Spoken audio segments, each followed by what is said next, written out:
You only pay mileage for the shortest possible trip. Okay, then you have to pay my tolls. An update. First, I want to apologize for not getting this update to you all sooner. December and January are my busiest times, and I just haven't had the time to sit down and write it. The TL. The original is a new bookkeeper at my company accused me of stealing from the company because I was taking a slightly longer route to and from our satellite office. The company was reimbursing me for mileage. She insisted I take the shortest route, said the company will only pay for mileage for the shortest trip, and there would be no further discussion on the topic. I had her put this all in writing in an email to me. This saved the company about $5.85 in mileage every 2 weeks, but it cost the company about $130 in tolls every 2 weeks. Asterisk well on to the update. This extra cost to the company went on all last year. By my estimates, it cost the company about an extra $3,500 last year. So the third week of December, we have our annual budget review with all the department heads. It's usually just a quick chit-chat about how things went over the year.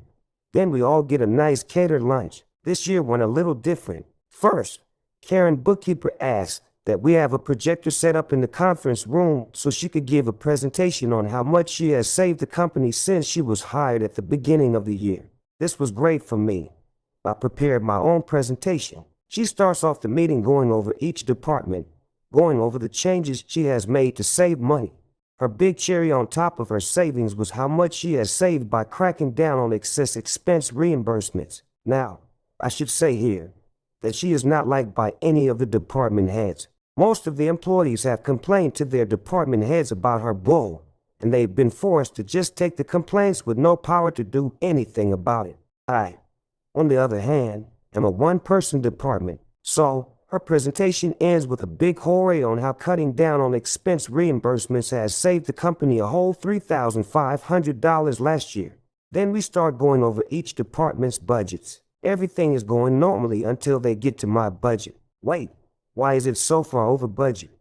My boss asks, and this is when my short PowerPoint gets played. I bring up the first slide. It's the slightly longer route I was taking between offices. I explained this was the route I was taking and what the mileage reimbursement was. The next slide was the new shorter route. I explained that Karen forced me to take this route because the mileage reimbursement was less, saving the company about $5.85 every 2 weeks, a little more after the mileage rate went up in July. Then I showed them the next slide of Karen's email. Included in that email is a part about this being final and there will be no further discussion on the matter.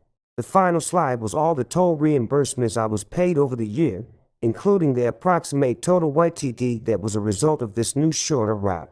I explained that had I been able to discuss the matter with Karen, I could have explained that the shorter route had these extra tolls, and I said that's the reason I'm so over budget this year. The room was silent for what seems like forever. Then the owners of the company asked everyone except Karen to step out of the room for a few minutes. When the door opened back up, Karen walked out silent, went to her desk, and started packing up her things. That was the end of Karen.